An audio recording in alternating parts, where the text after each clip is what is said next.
Since the first time that anime surfaced the earth, there are quite a lot of anime series that took the world by storm. There are several series that successfully reached millions of viewers and got popular enough that even non-anime watchers are intrigued to watch. I mean, you probably have seen people watch Attack on Titan out of nowhere. Anyway, I want to talk about anime series that you might or might not ever heard of before. But rather than giving you information about the storylines, I prefer to talk about the appealing points and my insights based on my experience at the time I watched them. And keep in mind, this is not a review video, so I won't be talking about the negative aspects of these anime shows. So here they are. Number 1. One Piece. I'm kidding, y'all. Number 1. Monster. Monster was a huge, quote-unquote, why didn't I find out about this earlier kind of thing to me. It doesn't have a convincing name to begin with. I mean, seriously? Monster? Among thousands and thousands possible names, that's the one that you can come up with? But turned out it was one of the most thrilling, questioning, and exciting things I've ever watched in my entire life. It gave me a new perspective of how the roles of characters could work in a story, mainly because the main antagonist that makes you question his mindset and actions. The art style and animation are simple yet complex to the point that you could feel not only emotions, but hidden things that might not yet be revealed in the story, like things are certainly about to go down. The sound effects and music are there also to add more realism, enhancing the occurring situations of each episode. It has 74 episodes, which for some people is tough to watch, but no, it feels fewer than that thanks to a well-paced story that you can feel insatiate at the end of almost every episode. So to sum it up, the harmonization of each element in this anime is significant.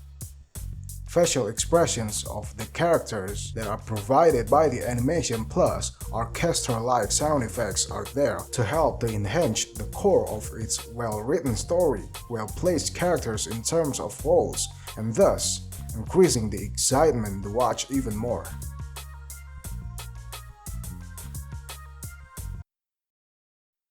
Next up we got Welcome to NHK. This anime was actually the first thing that I count as watching anime. Funny enough, cause I watched quite a few anime shows on TV when I was a kid not knowing that they were actually Japanese anime. Okay, let's go back to the topic. This one really got me into thinking about the meaning of life, how society works and stuff, things that we are facing in real life. The strongest aspect about this anime is arguably its own theme. The theme relates perfectly to someone who's facing quarter-life crisis, questioning their own purpose in life and not wanting to be associated with anyone or anything that doesn't seem to be significant to their life. Yes, by the time you've done watching this anime, you might say the characters in this anime are the best part of it because the characters don't have any major weaknesses, as if they are not made to watch the story go by, but instead enthusiastically take part in the story. They are significantly connected to each other, resulting to character developments that are essential for the story. Also, you can say the story is the highlight of this anime because its way of delivering its own theme is unique. You can see how it illustrates someone hallucinating, which is funny and creepy at the same time. There are a lot of heartwarming, funny moments and depressing, painful moments too. In short, this anime is full of roller coaster of emotions. Enjoy the ride is all I wanna say.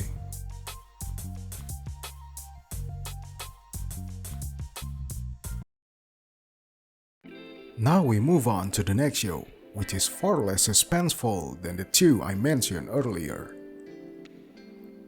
Barakamon is such a calm and healing anime with real purposes in it. It's perfect for you to watch when you're pretty much done with action or thriller series.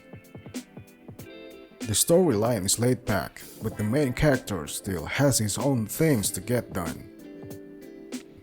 Oftentimes, slice of life anime series fail to deliver their purposes or just go downhill after each episode. But not this one. The series is way more exciting than it looks like. So many things happen in each episode. From interacting with people, silly moments, discovering new things in life, finding inspirations, to actually fighting for goals. The heartwarming scenery of a rural island is complemented by the interactions between the people in it. One thing that I learned about this anime is, this one tells you that it's okay to have setbacks when you hit the rock bottom. You can go somewhere else, find experiences that are new to you, interact with people you don't know, and thus gives you some new perspectives and inspirations to power up even more. And I find it a bit contrary to what I've learned from typical shonen anime where you have to be persistent and tackle everything that's in your way right away. With that being said, this anime might be the one that will give you inspiration on how to deal with regression, if that ever happened to you. I hope not.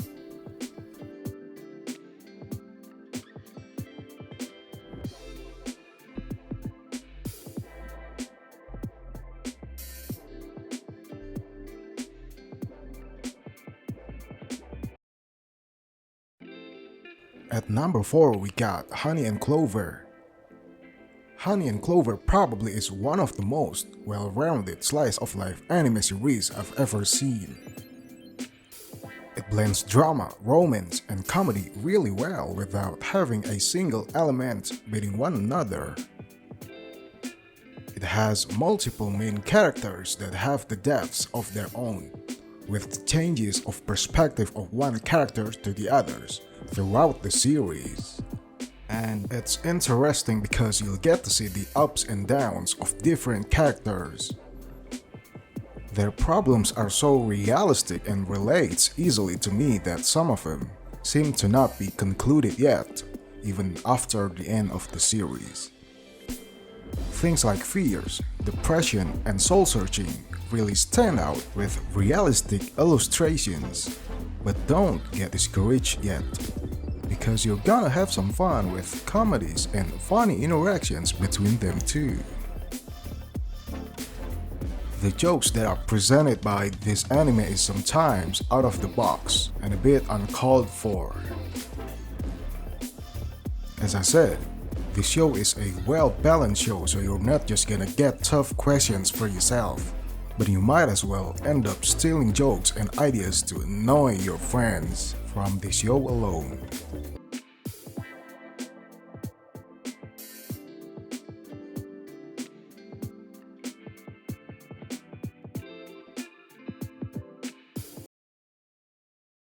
And the last one on the list will be Hinamatsuri. Hinamatsuri is mainly a comedy show that has a unique idea to make you smirk or even howl with laughter. And this is one of the shows that you kinda have to see the context in order to understand the comedy. I mean, it's not gonna give you straightforward jokes like Gintama or Granblue did, but it's gonna give you unexpected actions and interactions from the characters itself.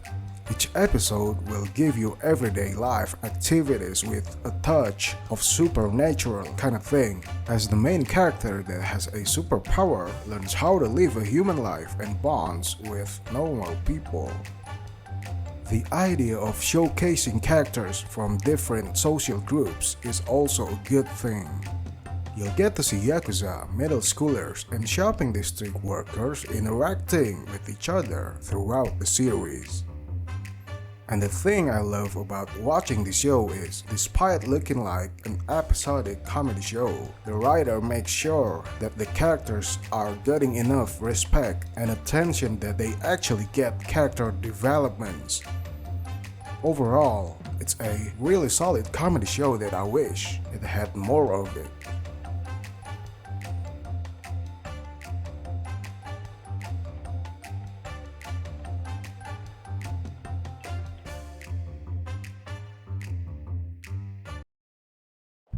And that's all folks.